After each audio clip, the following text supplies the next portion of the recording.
Today we're out here in the forest taking a look at the all-new 2016 BMW 340i. Most German brands prefer style evolution to style revolution. Therefore, even though this is a refresh of the 3 Series, it looks nearly identical to the outgoing model. We still have this large chrome kidney grille up front, and it is integrated with the headlamps. Of course, the classic side profile of the 3 Series is still with us. We have this very long hood up front because it was designed to accommodate an inline 6 engine, and they are quite long. You'll also find that we have a practical and upright greenhouse when it comes to the back right here that allows rear passengers to have more headroom than in the squash designs that we find in something like the Mercedes-Benz CLA or the closely related BMW 4 Series Gran Coupe. Out back, we have these attractive LED tail lamp modules that feature light pipes, a little bit more design to them than we first saw when this generation of the 3 Series came out.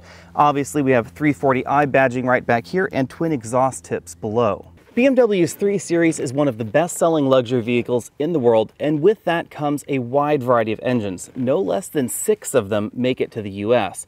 We have a 2-liter base engine in the BMW 320i that produces 180 horsepower, another 2-liter turbo model in the 328i that produces 240.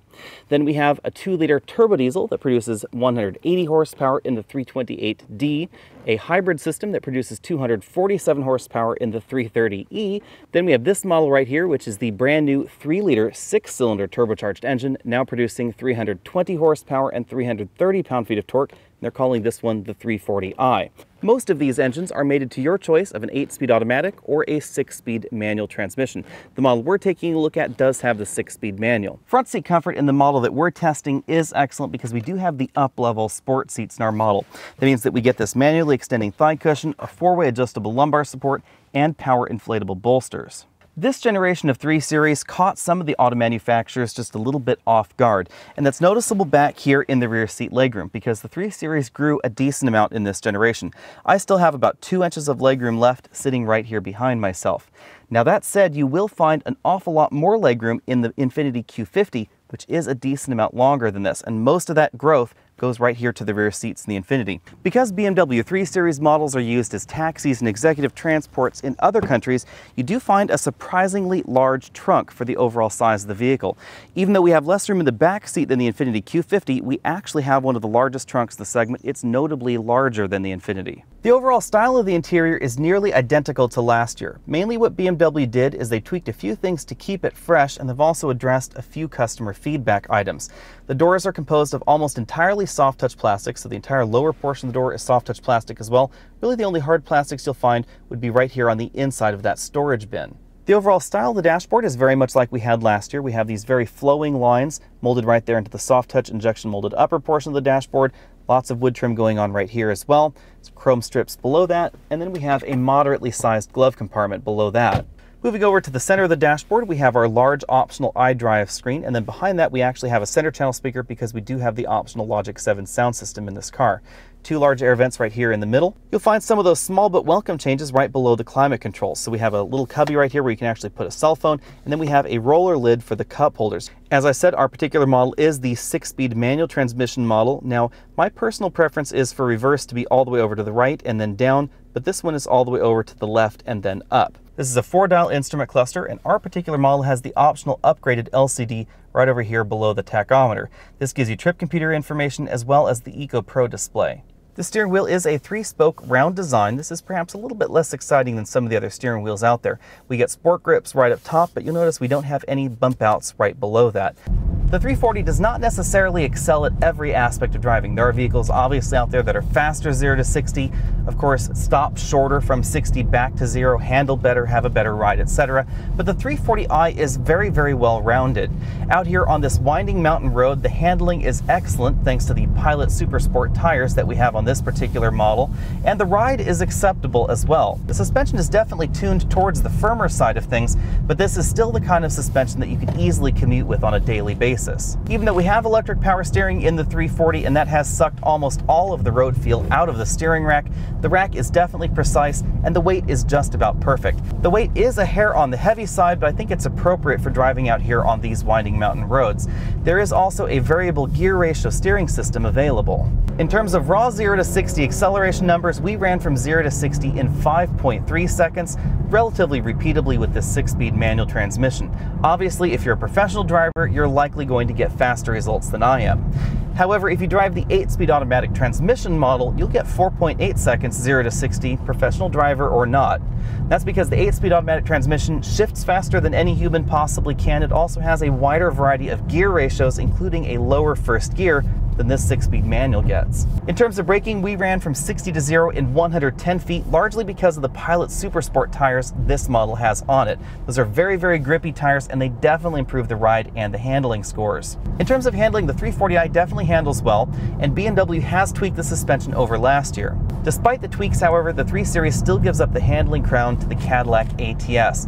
It also gives up the handling feel crown to the Lexus IS. Behind the wheel, you definitely feel more connected to the ATS or the Lexus IS. On the downside, of course, the ATS and the IS are considerably slower than this 340i because they don't have anything that directly competes with this. The Cadillac ATS-V is significantly faster than this, but it's an M3 competitor, not a 340i competitor. It also is priced more like an M3 competitor, not a 340i competitor. The 3 Series may not feel quite as engaging as the Lexus or the Cadillac, but this definitely has a nicer ride out on the road. This is a good balance of sporty handling and a decent highway ride that you can use to commute with every day. This almost fully loaded 340i with the track package is still very comfortable to commute with. Even out here on these winding mountain roads with plenty of potholes, this is still a fairly comfortable commuter vehicle. As we've seen from the 3 Series in the past, fuel economy is excellent in the new 340i. We've been averaging 24 miles per gallon with this 6-speed manual transmission. That's definitely better than the EPA says you're going to get. This is notably above the 3.5-liter V6 that we find in the Lexus or the 3.6-liter V6 that we find in the Cadillac. This is still not as engaging as previous generations of the BMW 3 Series, even though BMW has tweaked the suspension, and of course we have that new engine under the hood. Despite that, however, this is still one of my favorite BMW 3 Series because this does everything very, very well. For better or for worse, those previous generation models were just not as well rounded as this generation of the 3 Series, and that's the real takeaway here, is that this is a very, very well-rounded vehicle that goes like stink, because 0 to 60 in 4.8 seconds for a regular non-performance model is incredibly quick. If you want BMW's brand new 3-liter turbocharged engine under the hood, that will set you back $45,800 starting, right on up to about $60,000 if you get yours fully loaded. This particular model is almost fully loaded at $56,000 and does have the manual transmission, not the automatic. Perhaps in my mind, the toughest competitor to the BMW 340i is the brand new Infiniti Q50 Red Sport 400. Now that is quite a mouthful of a name, but the Infiniti has an awful lot going for it. Very much like the BMW, it has a well-polished ride, but it is definitely on the sporty side of things. Unlike the Audi, the Volvo, or some of those other options in this segment, it also has a near-perfect 50-50 weight balance and a 3-liter turbocharged engine under the hood. The Q50 now comes in several different forms. There's a 300 horsepower twin-turbo 6-cylinder option and a 400 horsepower twin-turbo 6-cylinder option. Performance-wise, the 340i slots sort of in between those, but a little bit closer to the 400 horsepower version. The BMW 340i, because of its 8-speed ZF automatic transmission, will get from 0 to 30 faster than the Infiniti Q50. By the time you hit 60, they're neck and neck. And of course, I am talking about the automatic transmission version, because as I said, this will be actually a little bit slower 0 to 60 if you get the 6-speed manual like we've been testing here. Now, over on the Infiniti Q50 side, going from 0 to 60, there is an awful lot of wheel spin that we don't find on this 340i. So this 340i got that 4.8 second 0 to 60 time actually applying all the power thanks to these very grippy Pilot Super Sport tires. I suspect with all-wheel drive or with upgraded tires, you'd actually get about 0.3 of a second faster in the Q50 than this 340. That logic is definitely borne out in the quarter-mile times because the Infiniti is nearly half a second faster to the quarter-mile even with all that wheel spin in its current form and a few miles an hour faster than the BMW. The biggest difference, of course, between the Infiniti and the 340i is that BMW does offer brake upgrades. Our particular model has the optional up-level brake package. We also have some suspension changes that are available on this as well. And those are not available over there on the Q50. It only comes one way. It's a very close call, but I would actually personally take the Infiniti Q50 over the 340i. You get a little bit more oomph out of that new 3-liter turbocharged engine. We also get more room on the inside than we find in the 340i. In addition, the lack of the polish that we we see in the Q50 actually makes it a bit more fun than this BMW, because the BMW is actually able to apply all of its power. BMW has everything sorted out very, very well. They've definitely balanced the tire size, the tire grippiness with the engine output and the transmission's shift ability, etc.